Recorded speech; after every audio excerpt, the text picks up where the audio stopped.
have a great innovation, you want to get it to the people who will use or buy it. This is your market. This process of bringing your product to market is called commercialization. There are lots of different paths you can take on your journey to commercialization, whether you choose to start a business or not. In this video, we'll walk through some options. These commercialization pathways can fall into 3 categories.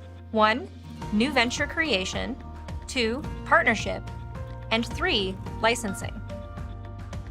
The first category, new venture creation, is when someone starts a new and independent organization that will move the innovation to market. There are many kinds of new ventures.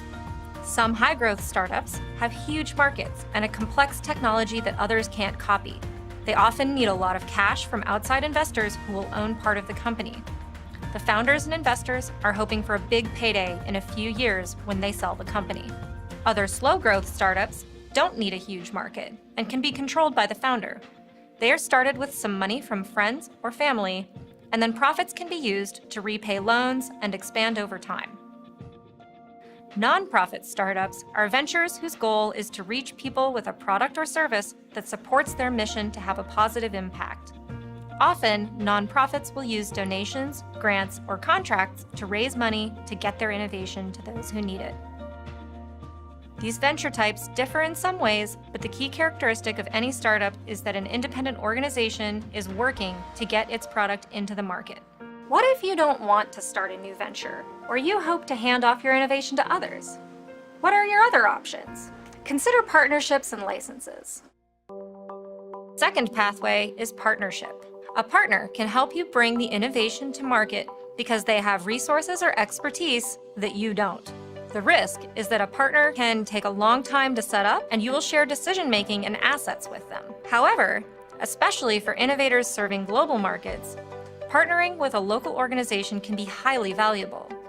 They can provide input for user-centered product design and often have expertise for import logistics. Partnerships can take many forms. The key characteristic of any partnership is that you share both the risks and rewards of commercialization together. The third pathway is licensing.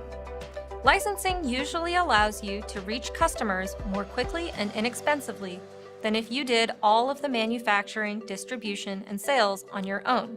In a licensing agreement, you give someone the rights to sell in a certain area or to a certain market. In return, you get a share of the licensor's profits, called a royalty, from those sales. If you choose open licensing, you make the designs for your innovation available to anyone who would like to make it, improve on it, or commercialize it themselves. In this case, you don't get a royalty, and you have low control over how people will use it. Still, software development and 3D printable designs are popular open licenses because it grows the whole industry. Often, many innovators begin with one pathway and then switch because the market opportunity changes or their personal situation changes. So which pathways are most interesting to you? Try sketching out a few paths you could take, which would be a good fit for your innovation. The best way to find out is to go out into the world. Meet up with other entrepreneurs and ask how they got to market. Remember, you don't need to talk about your innovation at all yet. Just take some time to explore your options. This will help you choose the right path for your product, and the possibilities are truly endless.